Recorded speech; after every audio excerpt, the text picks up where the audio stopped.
Good morning po mga kababayan, ma'am, sir. This is Jam, the Filipino channel ang inyong pong lingkod. So today is July 21 or 22, 2026 at tayo ngayon ay papunta dyan yan sa may Pio Valenzuela sa may Along MacArthur Highway, Karuhatan pa rin. Pio de Valenzuela ngayon. Valenzuela, Marulas Valenzuela, at dadalhin po natin yan sa may Gapsi, sa may EDSA po yan, saan? EDSA Samson Balintawak, Quezon City. Okay, magbabalik po tayo mamayang konti po pag nakakuha na po natin sila. Disclaimer lamang po, ang content po natin ay kalsada at hindi ang passenger, kaya naman sakali man po na may marinig kayo mga pangalan ng lugar, pangalan ng tao, pangalan ng organization sa government o private man yan ay wala pong kinalaman ng channel na ito at wala pong pinapatungkulan. Lahat po na pinag-uusapan dito ay pawang dito lamang po yan sa loob at wala pong pinapatungkulan sa labas. Babalik po tayo mamaya konti pag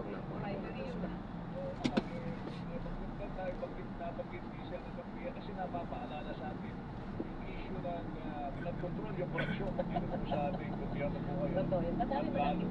Dami natin dapat palayan. Hindi sila dapat palayan, dapat sila igulong. Igulong dito. Okay, sige ma'am. Yung issue naman po sa tinatawag nating mamaya tanong natin po May tanong din ako kay Dean. yung issue dun sa ma'am, third school. Anong interpretation? Pero, sige, may Ako naman ang question ko kay Dean about his sign. Sabi kasi ni Director Matiba, kinonfirm niya at umamin siya na nakausap niya yung mga taga-lawyers lang ng prosecution. Okay lang mo yun. Alam niyo, may tinatawag tayong witness separation. Siyempre no, pagka tayo mag-present ng witness, kailangan i-prime natin yung witness na huwag kang kabahan, huwag kang ganito, gusto mo lang i-prepare mo. Ang bawat na bawat, yung sasabihin ganito ka sasagot, at ito ang sasabihin mo, huwag mong sasabihin. Ito ang bawat. Napakita naman yung hapon, hindi namin naman yung of course, we have to converse. Of course, you have to know that I'm a baby. Kailangan paghandaan. Hindi para paghandaan mag-sinungaling. There's a way to do it. Pero sino magsasabi ko, prepare ka lang namin. Hindi ka namin sinusunod kung anong sasabihin. Wala namang kumaamin doon sa prosecution na hindi namin ginawa ito. Alam niyo, lalabas po yan sa cross-examination. Kapag nagkaroon na ng iba na yung sagot, nagiging Yes. Pero habang he was very sure ang proseso. Kasi proseso lang naman mo ang kanyang tinisigo. Okay. Yung issue tungkol sa bias, di ba? Ginamit na depensa defense na argumento yung laban kay Director Matibag, yung kanyang magiging bias. Pero ma'am, sa mga tanong po ng mga senator judges, makikita niyo na po yung bias. Yung bang bias, ma'am, applicable din sa mga senator judges. The way they ask questions, dapat pa yung pang mga tanong nila dapat tinatanong yun. Nakikita na po yung kanilang magiging yung kanilang pinapanigan sa dapat po natin isalakalan at talagang tanggapin. Hindi po ito forte. Ito po ay isang political exercise. And at the end of the day, hindi lang po yung just fair. May elemento ng political exercise dito. Kaya nakikita po natin as early as now, parang hindi nila. Eh, normal po yun. Sa akin, hindi sa trial. Sa akin, nakikita kong normal only because it's also a political exercise. So, kaya nakikita nyo kung saan. Kaya lang sana malang ako kahit hindi mo, na pagdalagan na lahat ng evidensya, mag-isip na ako kung ano yung sulalim dapat mo. they should judge according to them. Yes, according to the evidence, not based on May kasama rin konsensya mo. konsensya talaga dapat. Alright, humingi ng panahon ng defense para daw maaral at bago lumabas daw ng mga sinagot ni Director Matibag. Kaya mamaya itutuloy ang cross-examination. Abangan kung consistent at hindi matitibag ito si Matibag. Pero marami po tayong tanong kay Attorney Mawis. So sa ating pagbabalik ay babato pa rin po natin. Ang dami na nasabi lang ako magtanong kayo.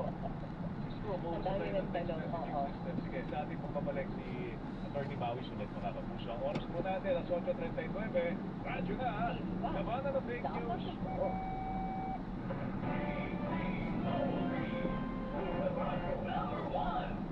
BBB, Balita Totoo. Pero, hindi na kita wait na. Trust me. Trust? Big word. Pag mommy ka na, your maternal instincts always kick in. Magkakaiba man tayo, pareho pa rin ang instincts nating mga nanay. And the instincts with science, You know, it's the right choice. Nature drinks distilled drinking water with its 12-step process that ensures safe, world-class, high-quality drinking water trusted by doctors. trust your instincts. Choose the trust of distilled water brand by doctors. Bakit right for lang pinipili mo? Kasi sa gamot, ayokong magkamali. Dapat hinang sa akin. Kasi personal sa akin ang pagbili ng gamot. At dapat yung subok ko na. Minsan na akong sumubok ng iba, pero hindi ako hiyang. Kaya balik right na ako. Mahirap magpapalit-palit. Alam kong hiyang na ako sa rightness. Kaya ako, kailangan hiyang. Kailangan right medicine, kailangan right If it was for consult your doctor. Pagdating sa gamot, kailangan yung hiyang. Kailangan right medicine. Kailangan right meds. Panatilihing masaya ang paglilibang. Magtakda ng oras at limitahan ang gastos sa paglalaro. Huwag magsugal kung nalulungkot. Huwag hayaang makasira ng buhay at pamilya. Para sa impormasyon ukol sa responsible gaming, bisitahin ang www.magcore.ph. Isang mensahe mula sa Magcore. Gambling is for 21 years old and above only. Gambling can be addictive. Know when to stop. At tapos na yung presentation articles po, yung big threat and public trust at relation na listening for media. Kung nakabay ko yung pagkakaroon ng testimonya sa mga sakilat ng comfort evidence in Article 4, kailangan pa na maayos ng prosecution.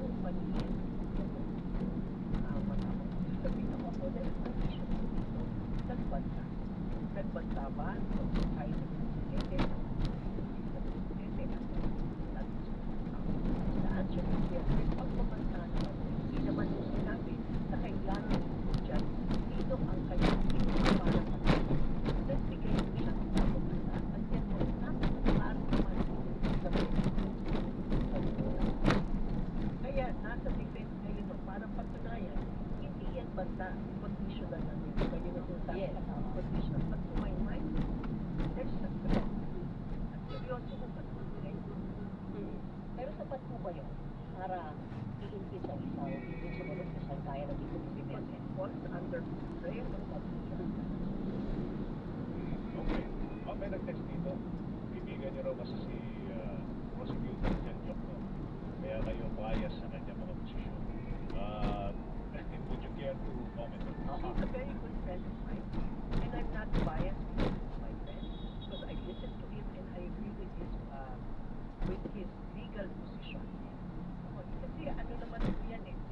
By the way, just for the record, chatting ko rin po si Attorney Poa. Ay, galing mo ni Attorney So, Poa. kilala ko rin mo siya, magaling mo, at ako'y very proud the way he answered, the way he argued. Kaya lang ho, sa aking paningin, batay ko dun sa dalawang thoughts mo, yung arguments, mas panig ko ako kay Michelle. Oo. Actually, kami nga anyway, sa ngayon, dapat yan ang mga ganyan ang mga senador dapat. Oo eh, di ba? naman, oo, Yan totoo yan. ang pinalad si Chel Jokno na maging senador. Mamabatas pa rin naman siya Oo ngayon. naman. At least napapakita niya yung kanyang Oo, work totoo. sa pamamagitan ng impeachment. Okay. Ma'am, ano po ang timbang ng ginamit ng depensa ng hindi nakita daw ni Director Matibag yung mga naunang investigasyon po ng NBI? Alam niyo ho, wala ho siyang personal knowledge kasi hindi siya ang advisor. Pangalawa, hindi pa naman siya nasa posisyon para malaman niya kung ano ho yung kaganapan. Ang sinasabi niya, base sa dokumento na nakalap ng kanyang opisina, ito yung lumalabas, which is personal knowledge based on ethics. So, matimbang dito. Tapos, nagsalita na ho siya dun sa kanong, siya ay director na, yun na ho yung may personal knowledge siya tungkol sa investigation. So, hindi ko walang saysay. Just because Okay. na-explain po yung affidavit ni Las Cañas na hindi pirmado. Valid po ba yan? Na-explain na po ni Atty. Bawas kanina, ano? Mga impeachment dati, inaabot po ng gabi, madaling araw para magsaliksik ng katotohanan. Ngayon, laging may cut-off. Ano po ba ang pinagkama ng rules noon at ngayon? Hindi, actually, depende sa presiding officer, di ba? Kung itutuloy-tuloy po yan, mga kapuso. Pero ngayon, magbabago yung mag-schedule ngayon. Starting July 29. July 29 after SONA, Umaga na sila. 10 a.m. ang start hanggang 3 p.m. Kasi yung 4 a.m. onwards, Gagawa ko legislative sila ng function batas. nila. Gagawa Sila yung ko mga sila ng senator na doon, hindi na senator batas, function. ano, so, Ano ko lang po, alam niyo, Po. impeachment sa tingin po tayo. Ay, oo. I'm very sure sa inyo po, napapagod din. Po, na ano na po kami, nabubuwalan na po kami sa sobrang dami ng mga legal terms namin na. Pero maganda siyang paraan, natututo tayong lahat. Sabi niya nga, di ba din maraming nag-e-enroll ngayon sa I Bogasya? think may effect po yung ganun ba? Oo. Marami ko kasi gusto na, kasi marami ko kayo natututunan. Totoo yan. Kaya alam ko, yan ho ang inaano ko hanggang tumatagal. Parang nababawasan na rin yung nanonood. Nakakapagod. Nakakapagod din po. Tsaka paulit-ulit din po yung ilang mga tanong. Ano? Alright, yung issue tungkol po doon sa ano, ma'am? Ano ang interpretation po ninyo sa two-thirds po? Of all the members? Of all productive members? Ano ba ang Kasi interpretation? kung sa akin, ang interpretation po dyan, hindi naman ho pwedeng kasama sa bilang yung hindi ho umaamin. Unang-una, isasama ho ba natin sa bilang ang isang senador na hindi man lang nag-take ng oath maging Senate judge? Isasama ho ba natin sa bilang ang mga senador na hindi man lang nakita yung ebidensya, hindi nakaparticipate, hindi man lang narinig o yung mga ebidensya na latag. Just because you're a senator does not necessarily mean you can vote. You have to vote based on the evidence, not only based on your political leaning.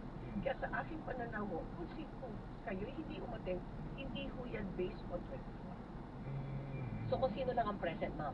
Opo. Ayun, pagdating sa botohan niya naman, 2/3, hindi solid 16. Solid Kasi pagka wala ka doon, di ba, ano na rin yun eh, it's automatic acquittal. Oo. Di ba yun ang bilang doon? Di ba parang unfair din yun, no? Kung hindi ka umattend, nagbotohan, wala ka sa botohan, pero ang vote mo makakount as acquittal. I think that's fair. Kaya, oo, It's very unfair. It's very unfair. How can a judge decide on something which he did not participate? Ako yun lang ho. Unang-una, lagyan na ho natin si Senator Bato. Siya po ba ay nakapagpalupa? Anong bago ba siya bilang Senator? So pagdating sa bilangan, tama siya. Yes, he's a Senator, but he was not a Senator judge. Oo. Kaya hindi siya nakapalipa. Eto. Si Senator Marcoleta na request sa Senate Impeachment Court na yung boto niya ay kilalanin at tanggapin sa impeachment trial. Kung halimbawa may mga kailangan botohan, lalo na sa dulo, conviction or acquittal, dapat daw i-count ang kanyang boto. Same thought, yung sinasabi niyo na kung wala ka dapat. Opo, ang pangalawa, ang importante mo kasi, dapat nagampanan mo ang yung tungkol bilang Senator. Nagampanan mo ba yun? Kung hindi po niya nagampanan mo yun, paano mo natin masasabi na ang boto mo niya ay hindi lamang batay sa kanyang na ebidensya at sa prosesya? Of course, it will be based on something else, and it will be based on Oo. Although sabi ni Marcoleta din sa kanyang manifestation, meron ng precedent nung panahon ng Estrada impeachment trial. So, sabi din ni Senator Chief, inclined siya na pagbigyan. Pero tingnan natin kung saan dadalahin ng discussion at botohan ng Senator Chief sa bagay na ito. Alright, ito is ilan sa mga observation lang ng ating mga texters dito. Sabi niya, wrong move kay Senator Pia to cite that Jokno versus Tony case. At sinight pa niya kay Kel Jokno. Siyempre, alam mo. Tatay niya yun eh, yung joke no noon. Oo. Alam po niya yun. So alam na, paano ka na nga ang observation? The senator judge was schooled by Jokno. Jokno, no? Senator John Lord Human Rights. Alam po niya yung Bill of Rights by heart. Bill of Rights which is cornerstone ng Opo, Stone versus Jokno. Yung issue tungkol sa pagkakaiba ng general warrant versus subpoena. Correct. Ang subpoena nasa power ng Estado. Actually, dalawang bahagi ang ating saligang batas. Yung power of the state and the Bill of Rights. Yun yung karapatan at nandun din ang kapangyarihan ng bawat Kumbaga individual. yung Bill of Rights, yung limitation ng kapangyarihan Ay, Estado. Pwede na ba akong, ano ba? Estudyante mo na ako. Pwede na po kayo mag-sponsor. Pwede ka na magturo. Pwede ka na magturo. Anyway, alright. Mamaya, anong aabangan natin, boy? Si Director Matibag pa Matibag rin. ulit, ipagpapatuloy ang cross-examination sa kanya. Tingnan natin kung magkakaroon pa ng redirect or recross pagkatapos ng cross-examination ng defense. Kayo ba, ma'am, nagkakaroon na po ng impeachment fatigue? Oo. Kasi nang pag-amin naman po. Wow, 3 linggo pa lang Day yan. 9 pa lang, ma'am, ha? Day 9 pa lang. Diyos ko. Hindi ko na talaga pati kayo mag-research kayo sa sinasabi. Oo, marami ka na. Pero ang revelation dito, mga kapuso, mukhang marami ho nag-enroll ng abogasya. Nagka-interest maging abogado. Because of what is happening in the Senate now. Kaya alam mo, bueno, yan eh. Magandang hindi na mga tanong. Para question sa mga... Yung mga nangyayari, lalo na yung Sampina versus ano yan? General Search warrant. Oo, yung ganyan. Maraming mga bar questions na pwede habulin Tatalas sa ang ating utak. impeachment. Oo. Ma'am, again, thank you so much Yes. for My your time. pleasure. Thank you, ma'am. Sa ulitin po, Thank you. Sa susunod na pagkakataon, si Attorney Maria Solitan Periquito Mauis, ang Dean ng College of Law Lyceum of the Philippines University.